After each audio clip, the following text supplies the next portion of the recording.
next topic is that of order of operations. Quite often this is sometimes called PEMDAS. The P stands for parentheses. The E stands for exponents. The M and the D represent multiplication and division, and the A and the S represent addition and subtraction. Now I've got this written in a special way with the M above the D and the A above the S. And what I want to say is, do whichever comes first. Comes up first.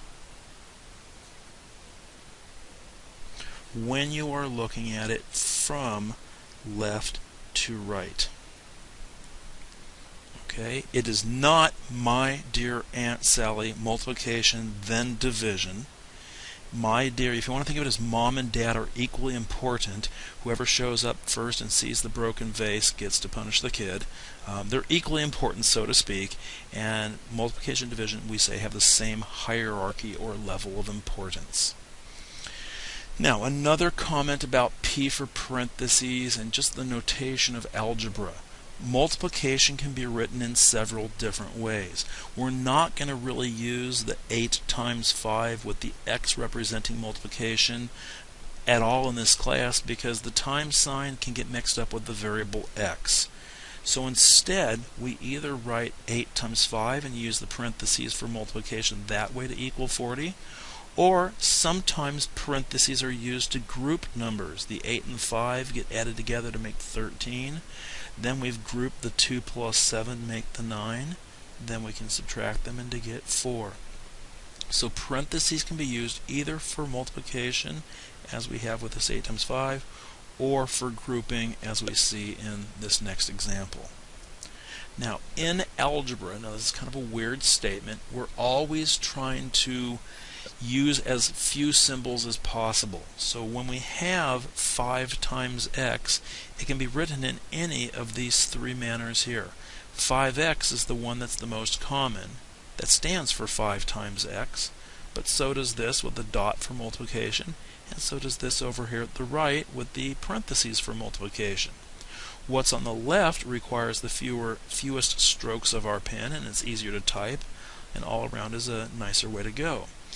In algebra, when two things are right next to each other, you might say that they are held together by the glue of multiplication. However, that makes things a little bit confusing because when you get to something like 1 1/2, the 1 1/2 are right next to each other, but it really stands for 1 plus a half.